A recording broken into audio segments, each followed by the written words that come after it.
Hello friends, welcome back to my channel. मैं हूं शेखर और आ गया हूं एक और नई वीडियो लेकर। तो दोस्तों आज हम देखने वाले हैं एक फुल प्रैक्टिस सेट को, जो कि फुल प्रैक्टिस सेट नंबर दोस्तों 7 है। इसके अलावा अगर आपने और पार्टों को नहीं देखा है तो उन्हें भी दोस्तों प्लेलिस्ट में आकर जरूर से देख लीजिएगा।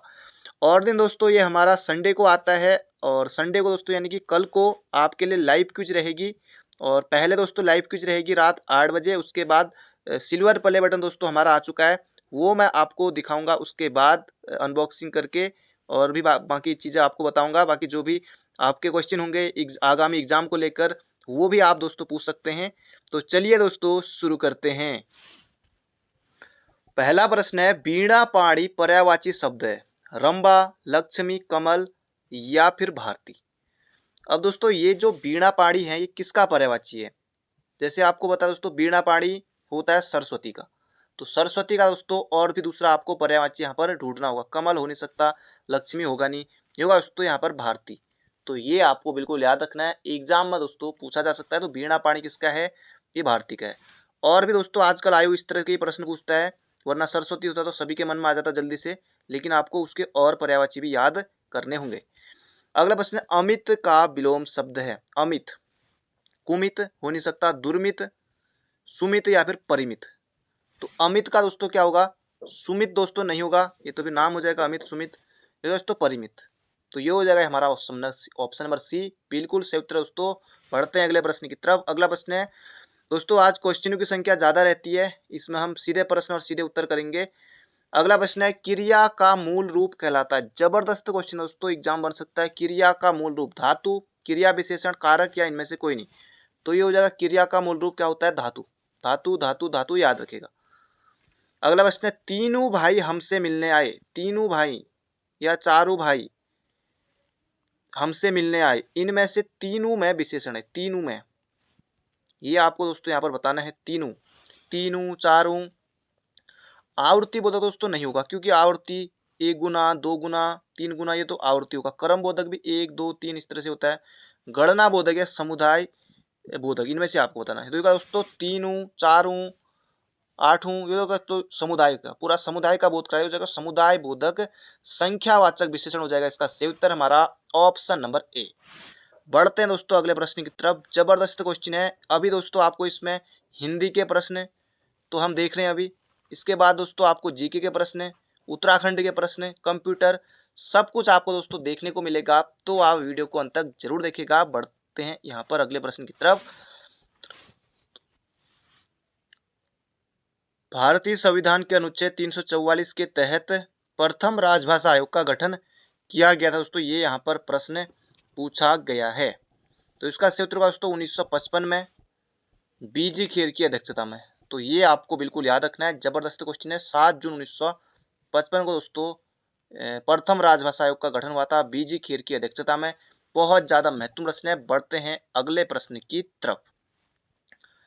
अगला प्रश्न है, किस संवैधानिक संशोधन द्वारा भारतीय संविधान की 8वीं अनुसूची में बोडो, डोगरी, संथाली और Maithili, B D M, Maithili S, तो बी डी एम एस, तो ये चारों दोस्तों याद रखिएगा शॉर्ट में। तो किस संविधान संशोधन द्वारा दोस्तों ये जोड़ी गई?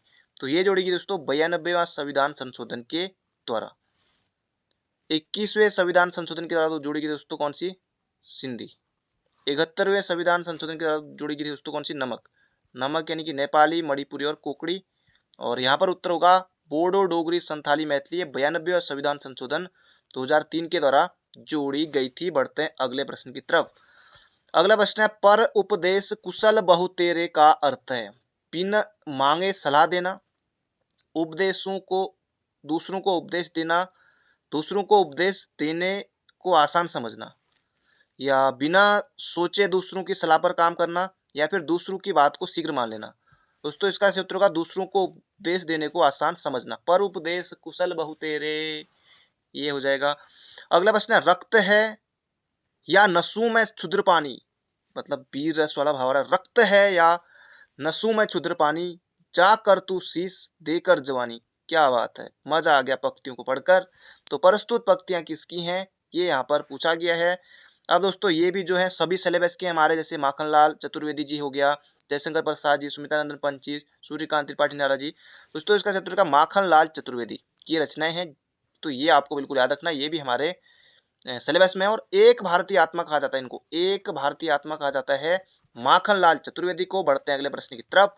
अगला प्रश्न है यामा के रचयिता हैं। जबरदस्त क्वेश्चन है दोस्तों, एग्जाम में पूछा जा चुका है। यामा, यामा दोस्तों इसका सही उत्तर होगा महादेवी वर्मा, और इसके लिए दोस्तों इन्हें ज्ञानपीठ पुरस्कार भी मिला था। बढ़ते हैं अगले प्रश्न की तरफ। अगला प्रश्न है जिसके आर पार देखा जा सके, क्या कहेंगे उसे, पारदर्शी कहेंगे या दूरदर्शी कहेंगे। दोस्तों इसका सही उत्तर होगा यहाँ पर पारदर्शी उसे कहेंगे जिसके आर पार देखा जा रहा है। बिल्कुल आसान प्रश्न है। अगला प्रश्न है दोस्तों जबरदस्त विलोम का प्रश्न है। उन्मूलन का विलोम है, उन्मूलन, यहाँ पर दिक्कत हो सकती है, अवमूल्यन, अपमूल्यन, मूलन या रोपण। जबरदस्त क्वेश्चन है दोस्तों, ये हो जाएगा यहाँ पर रोपण। उन्मूलन का विलोम होता है रोपण। अगला प्रश्न है यहाँ पर हमारा, निम्न में से भाववाच्य का चयन कीजिए। तो भाववाच्य दोस्तों इनमें से हम देख लेते हैं। सीता कपड़े सिलती है, कपड़ा सिया जाता है, मेरे द्वारा पुस्तक पढ़ी गई, धूप में चला नहीं जाता। दोस्तों ये हो जाएगा भाववाचक वाक्य। माता जी से चला नहीं जाता, धूप में चला नहीं जाता, इस तरह के जो भी आयोग उदाहरण देता है। तो ये हो जाएगा ऑप्शन नंबर बी। अगला प्रश्न है रस के अवयवों अंगों की संख्या है, ये आपको दोस्तों बताना है। तो ये हो जाएगा 4। बढ़ते हैं अगले प्रश्न की तरफ। अगला प्रश्न है दोस्तों दंती व्यंजन है। तो बाकी और भी हम जानेंगे, दंती जानेंगे, ओष्ठी जानेंगे, मूर्धनी जानेंगे, तालु वाले जानेंगे। तो दोस्तों इसका सही उत्तर हो जाएगा हमारा दंती में कौन से आगे, तो तो वर्ग, तो थ द ध न। ओष्ठी दोस्तों प, ये हो गया मूर्धन्य, और दंती हो जाएगा दोस्तों कौन सा, ऑप्शन नंबर सी, ये हो जाएगा चौ तालु। परसों दोस्तों मैंने एक दिन गलत बता दिया था, उसमें सिर्फ चौ पूछा था, तो ये इस तरह का कुछ क्वेश्चन था, तो वो मैंने गलत बता दिया था, वो हो जाएगा कंठी।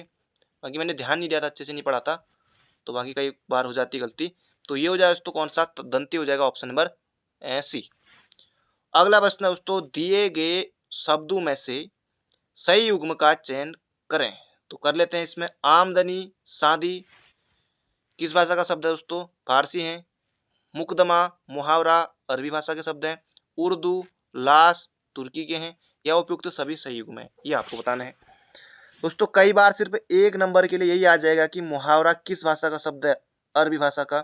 पुलिस एग्जाम की तैयारी कर रहे हैं आप, एसआई, पटवारी और भी जो एग्जाम इनकी तैयारी कर, तो मुकदमा किस भाषा का शब्द है, मुकदमा, ये भी आ सकता है, तो अरबी भाषा का बिल्कुल सही है। अब दोस्तों आपकी जॉब लग जाएगी, तो फिर उसके बाद आपकी शादी होगी, तो शादी किस भाषा का शब्द है दोस्तों, फारसी का है, बिल्कुल सही है। आमदनी ये कहाँ का है, फारसी का है। उर्दू दोस्तों एक या मतलब 2 या 3 बार पूछा गया दोस्तों, उर्दू किस भाषा का शब्द है, हाईकोर्ट कलेक्टर में भी पूछा था और एग्जाम में भी, तो तुर्की भाषा का शब्द है। सिर्फ यही जैसे मुहावरा एक एग्जाम में इस तरह से। बाकी यहाँ पर दोस्तों आपको कम से कम 6 क्वेश्चन यहाँ पर आपको देखने को मिल रहे हैं। तो लास्ट भी तुर्की का है, इसका से उत्तर होगा उपयुक्त सभी, तो याद हो गया होगा आपको। बढ़ते हैं अगले प्रश्न की तरफ।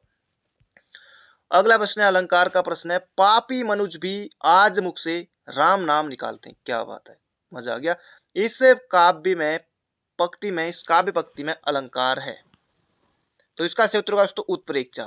पापी मनुज भी आज मुख से राम नाम निकालते हैं दोस्तों, ये हो जाएगा उत्प्रेक्षा, इसमें अलंकार है। बढ़ते हैं अगले प्रश्न की तरफ। अगला प्रश्न है संस्कृत भाषा है, कैसी भाषा दोस्तों, संश्लिष्ट। यहाँ पर ये समझ लीजिए कि जो 4 ऑप्शन है इसमें दोस्तों आपको शुद्ध वर्तनी की पहचान करनी है, तो ये हो जाएगा दोस्तों ऑप्शन नंबर ए, ये बिल्कुल सही है। बाकी ये तो देख के गलत, ये भी मजा नहीं आया इनमें, ये हो जाएगा ऑप्शन नंबर ए। अगला प्रश्न है सही विकल्प बताएं, छंदबद्ध रचना क्या कहलाती है। ये यहाँ पर पूछा गया दोस्तों, पद्य, गद्य, निबंध या फिर कहानी। जबरदस्त क्वेश्चन है दोस्तों, ये हो जाएगा पद्य, बन सकता है इस तरह का प्रश्न भी। अगला प्रश्न है यहाँ पर निम्न दी गई भाषाओं में पतलून एवं अपील किस भाषा से संबंधित है। अब दोस्तों आपको एक, चलो पतलून आपको नहीं पता, पतलून आपको लग रहा है कोई और है, तो अपील तो दोस्तों आपको बताया ना, अपील ये हो जाएगा यहाँ पर हमारा अंग्रेजी भाषा का।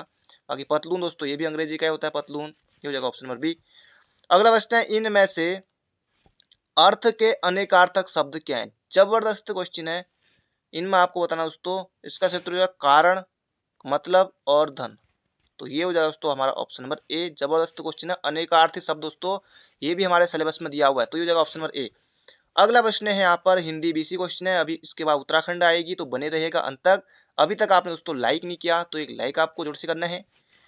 तो अगला प्रश्न है रमन मैक्स से पुरस्कार कौन सी संस्था देती है। तो रमन मैक्स से पुरस्कार जैसे दोस्तों उत्तराखंड से भी दीप जोशी को मिल चुका है, रमन मैग्सेसे पुरस्कार, तो ये भी आपको बिल्कुल याद रखना है। चंडी प्रसाद भट्ट, इन्हें दोस्तों मिल चुका है। तो रमन मैग्सेसे पुरस्कार कौन सी संस्था देती है, ये यहाँ पर पूछा गया है। तो दोस्तों फिलीपींस से सरकार के द्वारा दिया जाता है। अगला प्रश्न है, वाल्मीकि द्वारा रामायण ग्रंथ की रचना हुई। तो पहली बात, वाल्मीकि ने रामायण ग्रंथ की रचना की, एक प्रश्न ये हो गया है। तो संस्कृत हो जाएगा इसका सही उत्तर, कोई टफ क्वेश्चन नहीं है। अगला प्रश्न है, सबसे कम आबादी वाला नगर कौन सा है। जबरदस्त क्वेश्चन है दोस्तों, कौन सा होगा इनमें से, तो ये दोस्तों वेटिकन सिटी। जबरदस्त क्वेश्चन है, वेटिकन सिटी। पहले इनकी दोस्तों 1000 की जनसंख्या हुआ करती थी, अब थोड़ी बढ़ गई होगी, तो जगह वेटिकन सिटी। अगला प्रश्न है, सबसे बड़ी कार्यालय इमारत कौन सी। जबरदस्त क्वेश्चन है, इनमें से आपको बताना है। पेंटागन, ट्रम्प टावर, बुर्ज खलीफा या फिर सीटीएफ वित्त केंद्र। ये क्या है पूरा, चलो छोड़ो से, इसका सही उत्तर होगा दोस्तों ऑप्शन नंबर ए, ये होगा पेंटागन। ऑप्शन नंबर ए हो जाएगा इसका बिल्कुल सही उत्तर। बढ़ते हैं अगले प्रश्न की तरफ। अगला प्रश्न है, ब्रिटेन की पहली रानी कौन है। ब्रिटेन की पहली रानी कौन रही है, कौन थी, ये हो जाएगा दोस्तों एन, एन हो जाएगा इसका सही उत्तर। अगला प्रश्न है, संयुक्त राष्ट्र महासभा की प्रथम महिला सभापति कौन थी। दोस्तों ये भारत की पहली महिला सभापति दोस्तों ये विजय लक्ष्मी पंडित, इसका सही उत्तर होगा ऑप्शन नंबर बी, संयुक्त राष्ट्र महासभा की। तो जबरदस्त क्वेश्चन है दोस्तों, ये आपको बिल्कुल याद रखना है, एग्जाम में बन सकता है। अगला प्रश्न है, फिक्की का पूर्ण रूप क्या है। फिक्की का पूर्ण रूप क्या है दोस्तों, जबरदस्त क्वेश्चन है, फिक्की का पूर्ण रूप क्या है। तो दोस्तों ये हो जाएगा यहाँ पर ऑप्शन नंबर ए हमारा, federation of Indian chambers of commerce and industry. तो याद रखिएगा ऑप्शन नंबर ए हो जाएगा इसका बिल्कुल सही उत्तर। अगला प्रश्न है, 26 जुलाई को मनाया जाता है। जबरदस्त क्वेश्चन है दोस्तों, आयोग इसे पहले पूछ चुका है। 26 जुलाई को दोस्तों क्या मनाया जाता है, ये यहाँ पर पूछा गया है। तो विश्व जनसंख्या दिवस दोस्तों कब मनाया जाता है, 11 जुलाई को। तो कारगिल विजय दिवस दोस्तों, इसका सही उत्तर होगा हमारा ऑप्शन नंबर डी। तो कारगिल विजय दिवस दोस्तों मनाया जाता है 26 जुलाई को। पढ़ते हैं अगले प्रश्न की तरफ। अगला प्रश्न है, महात्मा बुद्ध द्वारा किए दिए गए प्रथम उपदेश को क्या कहा जाता है। जबरदस्त क्वेश्चन है दोस्तों, क्या कहा जाता है, महाभिनिष्क्रमण या फिर धर्म चक्र परिवर्तन। जबरदस्त क्वेश्चन है दोस्तों, तो इसका सही उत्तर होगा यहाँ पर हमारा धर्म चक्र परिवर्तन। बाकी ग्रह त्याग की घटना कहलाती है महाभिनिष्क्रमण, तो इसका उत्तर होगा धर्म चक्र परिवर्तन। अगला प्रश्न है, किस वर्ष स्वामी विवेकानंद ने विश्व धर्म संसद में भाग लिया। जबरदस्त क्वेश्चन है, तो ये हो जाएगा दोस्तों 1897 नहीं होगा, ये होगा 1893। तो ऑप्शन नंबर ए हो जाएगा इसका बिल्कुल सटीक उत्तर। अगला प्रश्न है, हरमंदिर अवस्थित, हरमंदिर साहिब दोस्तों ये कहाँ है, अमृतसर में। तो ऑप्शन नंबर ए हो जाएगा इसका सही उत्तर। अगला प्रश्न है, महर्षि कपिल का नाम किस दर्शन से जुड़ा है। जबरदस्त क्वेश्चन है दोस्तों, महर्षि कपिल, तो ये आपको दोस्तों बताना, ये हो जाएगा दोस्तों सांख्य दर्शन, सांख्य दर्शन, न्याय दर्शन अक्षपद गौतम दोस्तों ये हो जाएगा सांख्य दर्शन से जुड़े हैं महर्षि कपिल। जबरदस्त क्वेश्चन है, पूछा जा चुका है। अगला क्वेश्चन है, भारत में निर्धनता के स्तर का आकलन किया जाता है। जबरदस्त क्वेश्चन है दोस्तों, भारत में निर्धनता के स्तर का आकलन किया जाता है तो परिवार के उपभोग व्यय के आधार पर। तो ये हो जाएगा हमारा ऑप्शन नंबर सी। तो बढ़ते हैं दोस्तों अगले प्रश्न की तरफ। अगला प्रश्न है यहाँ पर, संवैधानिक स्थिति के अनुसार खनिजों पर किसका अधिकार है। जबरदस्त क्वेश्चन है, संवैधानिक स्थिति के अनुसार राज्य सरकार, केंद्र सरकार या फिर उपयुक्त दोनों का, ये आपको बताना है। तो खनिजों पर दोस्तों किसका ही हो जाएगा, राज्य सरकार का, ना कि केंद्र सरकार या दोनों नहीं करना आपको। तो ये दोस्तों राज्य सरकार का। अगला क्वेश्चन है, प्याज उत्पादन में भारत का अग्रणी राज्य है। दोस्तों ये हो जाएगा महाराष्ट्र, महाराष्ट्र। जो आप नासिक वाला प्याज का दोस्तों वो भी महाराष्ट्र में ही, नासिक महाराष्ट्र में आपको बताया। अगला प्रश्न है, नई राष्ट्रीय कृषि नीति 2000 का वर्णन किस रूप में किया गया। नई राष्ट्रीय कृषि नीति कब आई थी दोस्तों, तो 2000 में। का वर्णन किस रूप में किया गया है, यहाँ पर पूछा गया, हो जाए दोस्तों इंद्रधनुषी क्रांति। अगला प्रश्न दोस्तों संविधान से यहाँ पर प्रश्न आ चुका है, मूल भारतीय संविधान के अनुसार भारत एक है, क्या है दोस्तों, ये आपको यहाँ पर बताना है। प्रभुत्व संपन्न लोकतंत्रात्मक गणराज्य या प्रभुत्व संपन्न धर्मनिरपेक्ष, यहाँ पर भी धर्मनिरपेक्ष, यहाँ पर भी समाजवादी है। तो मूल भारतीय संविधान के अनुसार कहा गया दोस्तों, ये जो है धर्मनिरपेक्ष ये सब तो बाद में जोड़े गए थे, ये हो जाएगा दोस्तों प्रभुत्व संपन्न लोकतंत्रात्मक गणराज्य, ऑप्शन नंबर ए।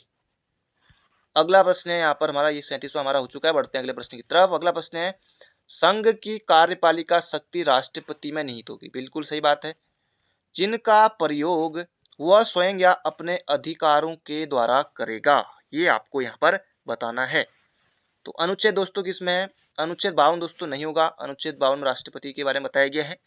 तो ये हो जाएगा हमारा ऑप्शन नंबर सी, अनुच्छेद 53 में है। संघ की कार्यपालिका शक्ति राष्ट्रपति में निहित होगी, जिनका प्रयोग वह स्वयं अपने अधिकारों के द्वारा करेगा।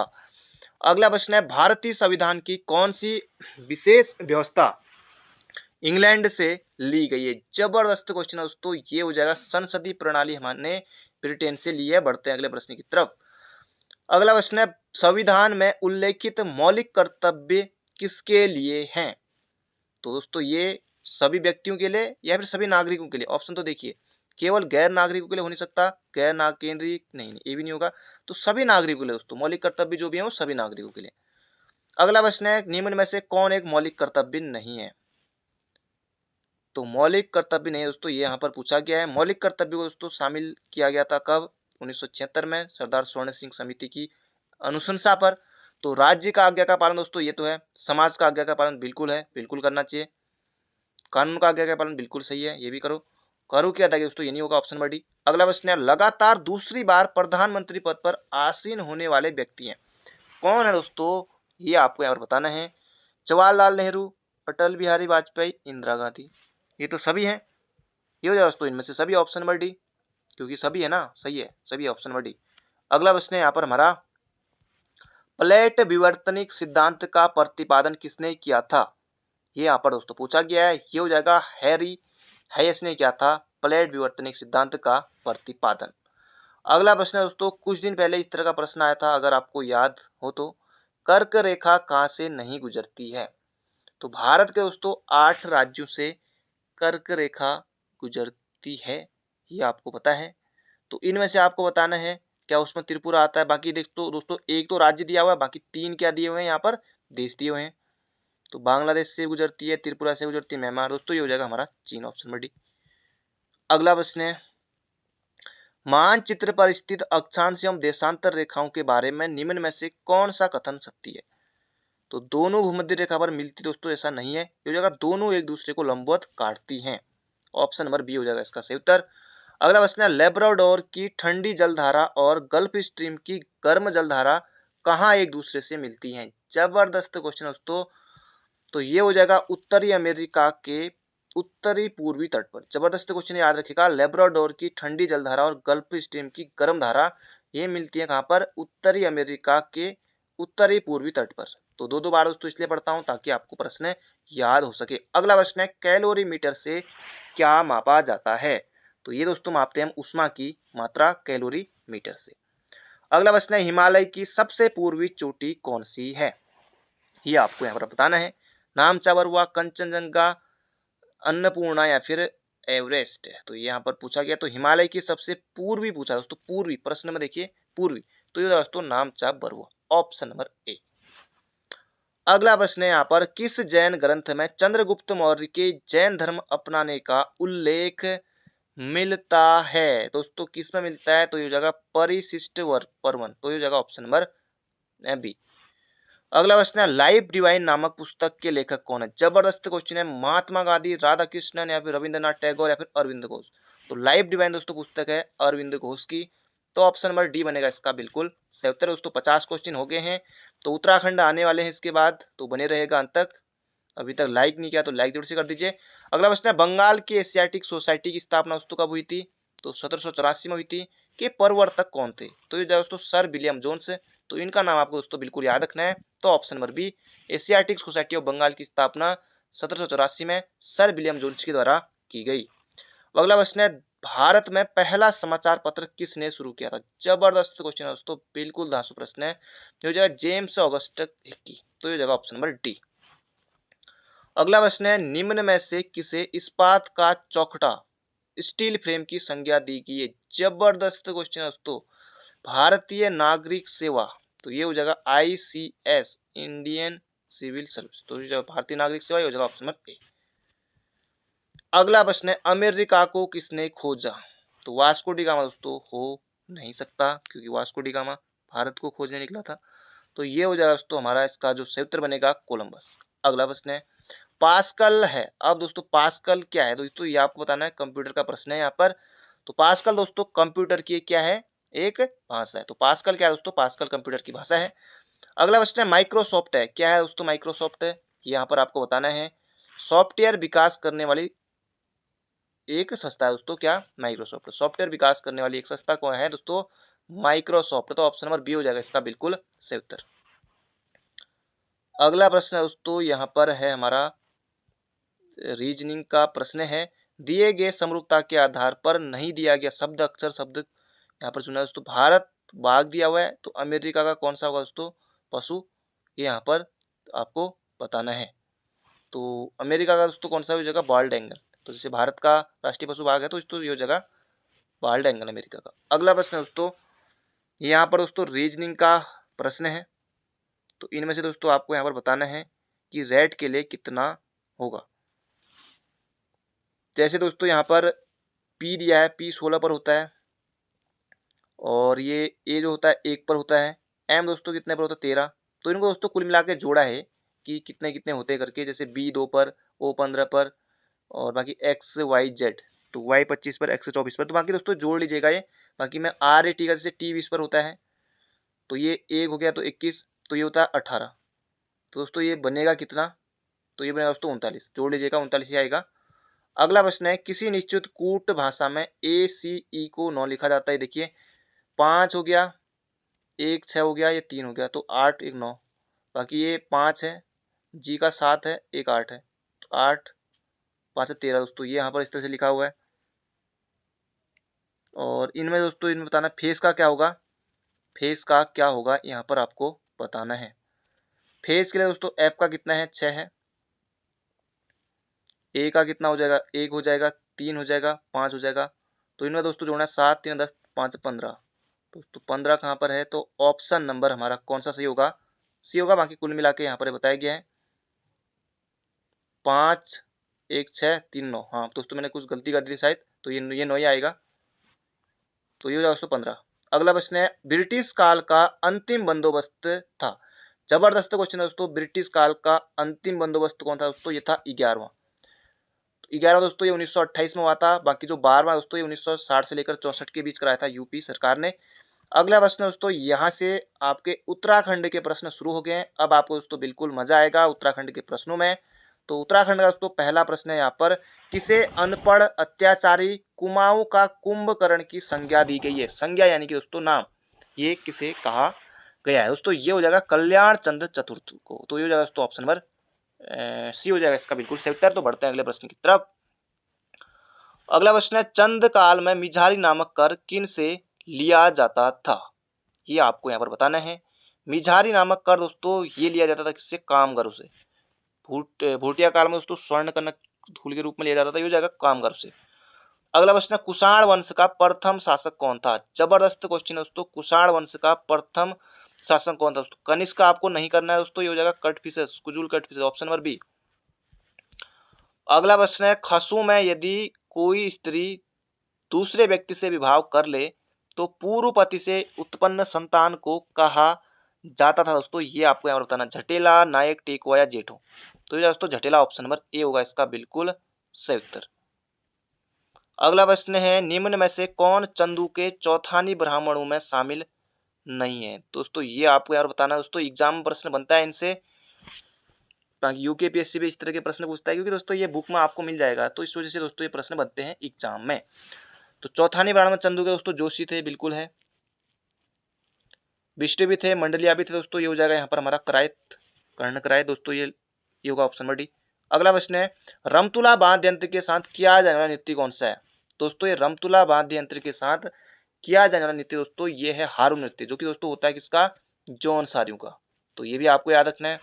अगला प्रश्न है, लंगवीर छूलिया, ये अलग है, लंगवीर खंबे पर चढ़कर। अगला प्रश्न है, लाटू देवता के कपाट खुलने पर प्रतिवर्ष बोरी मेला कहाँ लगता है? जबरदस्त क्वेश्चन है दोस्तों।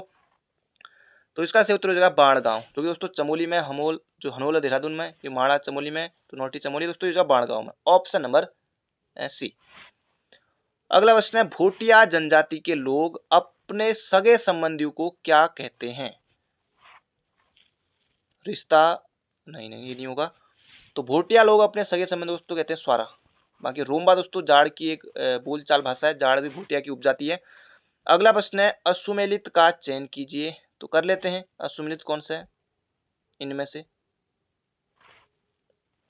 स्वामी दयानंद सरस्वती पद्म भूषण बिल्कुल सही है। चंडी प्रसाद भट्ट पद्म भूषण ये भी सही है। सुंदरलाल बहुगुणा पद्म विभूषण ये भी सही है। सुमित्रा नंदन पंत दोस्तों पद्म विभूषण लगा दिए, देखिए बी भूषण बी नहीं होगा दोस्तों, ये खाली पद्म भूषण होगा यहाँ पर।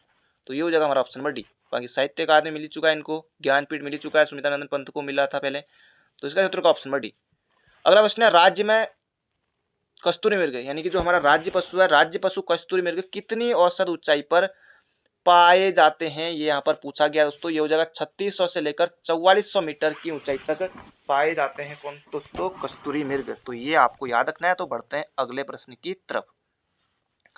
अगला प्रश्न है निम्न में से किस टिहरी नरेश का शासनकाल सुमेलित नहीं है। अब दोस्तों इनका शासनकाल मांगे दोस्तों, माना यहाँ पर शासनकाल ना आए, इनको चारों को क्रम वाइज भी दे सकता है कि इनका क्रम सेट कीजिए। बाकी यहाँ पर तो अच्छा है कि ये शासनकाल यहाँ पर दिया हुआ है। सुदर्शन शाह 1815 से लेकर 1859 तक दोस्तों क्या ये सही है, जी हाँ दोस्तों बिल्कुल सही है। भवानी शाह 1815 से लेकर 1859 से लेकर 1871 बिल्कुल सही है। फिर 71 से लेकर दोस्तों कौन आते हैं, प्रताप शाह आते हैं। महानरेंद्र शाह दोस्तों 1946 से लेकर 1949 तक, अक्टूबर 1946 से लेकर 1 अगस्त 1949 दोस्तों ये भी सही है। बाकी नरेंद्र शाह दोस्तों ये होगा, ये तो 1800 कहाँ से आ गया 1800 दोस्तों, ये होगा नरेंद्र शाह का दोस्तों होगा 1913 से लेकर 1946 तक। तो ये होगा दोस्तों ऑप्शन नंबर सी, इसका सही उत्तर है ऑप्शन नंबर सी। अगला प्रश्न है किसे कुमाऊं का मोहम्मद बिन तुगलक कहा जाता है। कुमाऊं का मोहम्मद बिन तुगलक दोस्तों ये कहा जाता है एमबीडी देवी चंद को, देवी चंद को। अगला प्रश्न है उत्तराखंड का कितना प्रतिशत भाग पर्वतीय है। तो ज्यादातर भाग दोस्तों उत्तराखंड का पर्वतीय है, तो 86.07 भाग दोस्तों कुल क्षेत्रफल में से इतना भाग क्या दोस्तों पर्वतीय है। अगला प्रश्न दोस्तों एक तरफ नदी दी हुई है, एक तरफ दोस्तों क्या दिया हुआ है, उनका उद्गम की कहां कहां से निकलती है, ये आपको दोस्तों बताना है। गोला नदी का उद्गम दोस्तों पहाड़ पानी से होता है, बिल्कुल सही है। गौरी गंगा मिलम ग्लेशियर से होता है, ये भी सही है। और रथवाहिनी दूधातुली, रथवाहिनी दोस्तों ये पश्चिमी रामगंगा का ही नाम है, तो दूधातुली से निकलती है दोस्तों, सही है। तो इसका उत्तर हो जाएगा ऑप्शन नंबर सी। अगला प्रश्न है अस्सुखुर के आकार वाली कौन सी झील है। खुरपा ताल, नलदमती ताल, तड़ाक ताल या सात ताल। दोस्तों तड़ाक ताल अल्मोड़ा में है और ये बाकी जो तीनों ताल है नैनीताल के हैं। तो अस्सुखुर तो खुरपा ताल दोस्तों नहीं होगा, ये दोस्तों सात ताल। बाकी परीक्षा वाणी में ये प्रश्न आपको मिल जाएगा, आसान प्रश्न है। बढ़ते हैं अगले प्रश्न की तरफ। अस्सुखुर के समान है सात ताल, क्योंकि गलती होने वाला प्रश्न दोस्तों, कईयों को लगेगा कि खुरपा ताल है, तो ये दोस्तों सात ताल है, ऑप्शन नंबर बी परीक्षा वाणी में आपको मिल जाएगा। बढ़ते हैं अगले प्रश्न की तरफ। अगला प्रश्न है बेलाडोना क्या है, ये आपको बताना है। बेलाडोना क्या है दोस्तों, ये इनमें से आपको बताना है क्या होगा, पर्वत होगा, नृत्य होगा, जड़ी बूटी होगी या वृक्ष होगा। तो बेलाडोना दोस्तों ये हो जाएगा ऑप्शन नंबर बी। अगला प्रश्न है पवलिया आभूषण शरीर के किस अंग में पहना जाता है। पवलिया, पवलिया दोस्तों ये आपको कैसे याद रखना, तो पौ से पौ याद रखना, तो पैर में पहना जाता है। अगला प्रश्न है सर्वाधिक लिंगानुपात वाले जिले घटते क्रम में। तो पहले नंबर पर दोस्तों अल्मोड़ा आएगा, जी हाँ आएगा। दूसरे नंबर पर रुद्रप्रयाग आएगा, तो यहीं पर उत्तर हमारा आ चुका है। अल्मोड़ा, रुद्रप्रयाग, पौड़ी, नहीं पिथौरागढ़ तो नहीं आएगा, ये तो मैंने लास्ट तक देखा ही नहीं। तो अल्मोड़ा होगा, रुद्रप्रयाग होगा, पौड़ी होगा, फिर बागेश्वर होगा। तो ये आपको बिल्कुल याद रखना है। बाकी दोस्तों तब तक 2021 वाले जनगणना के आंकड़े भी आ जाएंगे शायद, जहां तक आपका जो पेपर है देखने वाली बात होगी। बाकी अभी आपको यही पढ़ना है, 2011 से लेकर अभी तक पढ़ ही रहे हैं, 22 तक भी। अगला प्रश्न है खोदरी जल विद्युत परियोजना किस नदी पर है। तो खोदरी जल विद्युत परियोजना दोस्तों ये है यमुना नदी पर। तो बिल्कुल आपको याद रखना है, महत्वपूर्ण प्रश्न एग्जाम बन सकता है। खोदरी परियोजना यमुना नदी पर दोस्तों, ये आपको बिल्कुल याद रखना है। इचाड़ी बाढ़ टोंस नदी पर है। अगला प्रश्न है उत्तराखंड में शिल्प उत्पादों को किस ब्रांड नाम से बेचा जाता है। उत्तराखंड में शिल्प उत्पादों दोस्तों ये हो जाएगा हिमाद्री, हिमाद्री। अगला प्रश्न है दोस्तों समाचार पत्र और ये उनके स्थल से, जैसे कौन सा समाचार पत्र कहां से निकलता था, इस तरह से यहाँ पर दिया गया है। राष्ट्रीय ज्वाला दुगड्डा बिल्कुल सही है। धार नामक देहरादून, पूर्वासी, अल्मोड़ा, ये भी सही है। आज का पहाड़, आज का पहाड़ हो जाएगा दोस्तों कहाँ से, पिथौरागढ़ से। और पहाड़ पत्रिका कहाँ से निकलती थी दोस्तों, ये आप कमेंट बॉक्स में बताइएगा। पहाड़ पत्रिका कहाँ से निकलती थी दोस्तों, बहुत ज़्यादा महत्वपूर्ण प्रश्न है, एग्जाम में पूछा जा चुका है। तो पहाड़ पत्रिका कहाँ से निकलती थी, ये आपको बताना है। अगला प्रश्न है, उत्तराखंड में कुली बेगार प्रथा नामक पुस्तक के लेखक हैं। उत्तराखंड में कुली बेगार प्रथा, तो इसका सही उत्तर दोस्तों शेखर पाठक। बिल्कुल आपको याद रखना है, उत्तराखंड में कुली बेगार प्रथा शेखर पाठक की दोस्तों बहुत ज्यादा महत्वपूर्ण प्रश्न है, कई बार प्रश्न एग्जाम में बनता है। अगला प्रश्न है, पिथौरागढ़ के चंचल सिंह का संबंध किससे है। जबरदस्त क्वेश्चन है दोस्तों। पिथौरागढ़ के चंचल सिंह का संबंध किससे है दोस्तों, ये हो जाएगा पर्वतारोहण से है। ऑप्शन नंबर बी हो जाएगा इसका सही उत्तर। चंचल सिंह का संबंध पिथौरागढ़ से है और इनका संबंध पर्वतारोहण से। अगला प्रश्न है, जुलाई 2019 में किस भूदृश्य को यूनेस्को ने भारतीय विश्व धरोहर अंतिम सूची में शामिल किया। जबरदस्त क्वेश्चन है दोस्तों। तो केदार हिमशिखर, मसूरी हिल, चाइना पीक जो कि नैनीताल में है, या कैलाश मानसरोवर। दोस्तों ये हो जाएगा यहाँ पर हमारा कैलाश मानसरोवर। तो ये आपको याद रखना है, जबरदस्त क्वेश्चन है। बढ़ते हैं अगले प्रश्न की तरफ। अगला प्रश्न है, निम्न में से कौन सुमेलित नहीं है, तो देख लेते हैं इनमें से कौन सा सुमेलित नहीं है। सतोपंथ ताल त्रिकोणाकार, नंदमती ताल पांच कोने हैं, नंदमती ताल नैनीताल, वासुकी ताल दोस्तों टिहरी और रुद्रप्रयाग, तो ये लाल पानी, जी हाँ लाल पानी वाला है, सही है। नचिकेता ताल उत्तरकाशी में दोस्तों, पर 6 कोनों वाला ताल तो डोडी ताल है, तो ये तो होगा नहीं, फिर नचिकेता ताल होगा नहीं, तो डोडी ताल है तो 6 कोनों वाला, तो हो जाएगा ऑप्शन नंबर डी। अगला प्रश्न है, गलत युग्म का चयन कीजिए। तो एक तरफ बुग्याल दिए दोस्तों, एक तरफ स्थान दिए हुए हैं। अगला है ग्लेशियर वाला और स्थान वाला, तो पहले इसे देख लेते हैं। जौराई बुग्याल क्या टिहरी में है, जी हाँ दोस्तों टिहरी में है। मानेक बुग्याल उत्तरकाशी में, जी हाँ दोस्तों मानेक हरकीदून। क्वारी चमोली में, जी हाँ दोस्तों। तो बरमी दोस्तों नहीं होगा, बरमी रुद्रप्रयाग में, हो जाएगा ऑप्शन नंबर बी। अगला प्रश्न है, गलत युग्म का चयन कीजिए। एक तरफ ग्लेशियर दिए हुए, एक तरफ स्थान दिए हुए हैं। डोरयानी ग्लेशियर उत्तरकाशी, डोरयानी ग्लेशियर गढ़वाल हिमालय में, उत्तरकाशी दोस्तों सही है। रालम पिनोरा पिथौरागढ़, हिब्रा बमक चमोली, तो पिनोरा दोस्तों ये आ जाएगा पिथौरागढ़ में, तो ये दोस्तों गलत होगा हमारा option number B. Option number B हो जाएगा इसका बिल्कुल ही सही उत्तर। अगला प्रश्न है यहाँ पर, बसंत पंचमी से बिखौत, बिखौत यानी कि दोस्तों विश्वत संक्रांति तक विवाहित लड़कियों द्वारा किया जाने वाला नृत्य है दोस्तों, ये यहाँ पर पूछा गया है। तो दोस्तों ये हो जाएगा थड़िया नृत्य। थड़िया नृत्य बसंत पंचमी से बिखौत से लेकर विश्वत संक्रांति तक किया जाने वाला थड़िया नृत्य। अगला प्रश्न है यहाँ पर हमारा, उत्तराखंड की कौन सी जनजाति बागनाथ की पूजा करती है। बागनाथ दोस्तों कहाँ है, बागेश्वर बागनाथ मंदिर, तो ये दोस्तों बागनाथ की पूजा कौन सी करती है दोस्तों, ये हो जाएगा ऑप्शन नंबर सी हमारा राजी जनजाति। बिल्कुल आपको याद रखना। अगला प्रश्न है, जन्म स्थान और कवियों के अनुसार गलत यहाँ पर बताना आपको। गुमानी पंथ दोस्तों काशीपुर में 1790 में, जी हाँ बिल्कुल सही है। इलाचंद दोस्तों अल्मोड़ा में 1902 में, बिल्कुल सही है। भैरव दत्त धुलिया दोस्तों ये पौड़ी से हैं। विद्यासागर नौटियाल, तो टिहरी की कहानियां इनकी हैं, तो ये पौड़ी के नहीं होंगे फिर, तो ये दोस्तों option number D Vidyasagar Nautiyal. अगला प्रश्न है, निम्न में से किसने दूरदर्शन पर धारावाहिक पल्लव का लेखन किया। दोस्तों ये प्रश्न आपको परीक्षावाणी में मिल जाएगा, तो इसका जो उत्तर होगा दीक्षा बिष्ट, दीक्षा बिष्ट, दीक्षा बिष्ट, दीक्षा बिष्ट, ऑप्शन नंबर ए। अगला प्रश्न है, किसे 2007 में प्रतिष्ठित टाइम्स मैगजीन की वैश्विक पर्यावरण champions hero of the environment की सूची में शामिल किया गया। दोस्तों ये आपको यहाँ पर बताना है, ये हो जाएगा DP Doval, DP Doval, DP Doval, option number D. अगला प्रश्न है, जिया रानी पिंगला या प्योला नाम से भी दोस्तों इनको जाना जाता है। कुमाऊं की लक्ष्मीबाई भी इनको कहा जाता है। तो किसकी रानी थी, किसकी पत्नी थी, किसकी श्रीमती जी थी, ये आपको यहाँ पर बताना ही हो जाएगा दोस्तों प्रीतम देव की। अगला प्रश्न है यहाँ पर, फतेह प्रकाश अलंकार प्रकाश किसकी रचनाएं हैं।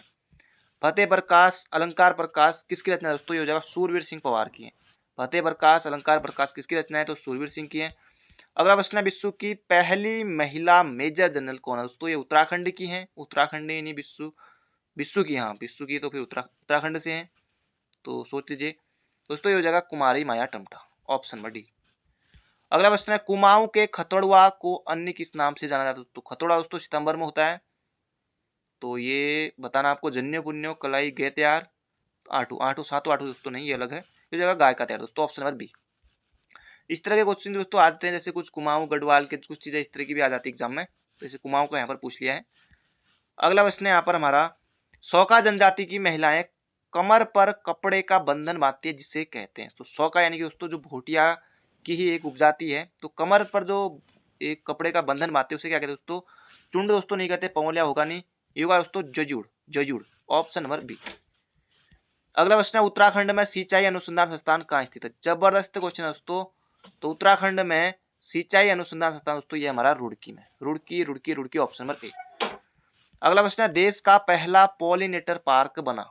तो कौन बना दोस्तों? हल्द्वानी या मुनस्यारी?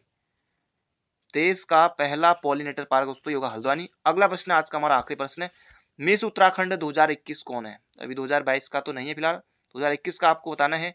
कविता पंत, स्नेह नारायण, निहारिका सिंह। दोस्तों ये हो जाएगा यहाँ पर हमारा शालिनी डोभाल। मिस उत्तराखंड 2021 कौन है? तो ये दोस्तों शालिनी डोभाल। तो ये थे आज के हमारे महत्वपूर्ण प्रश्न। तो बाकी मिलते हैं बहुत जल्दी एक नई वीडियो में। चैनल पर नए हो तो चैनल को सब्सक्राइब जरूर कर लीजिएगा।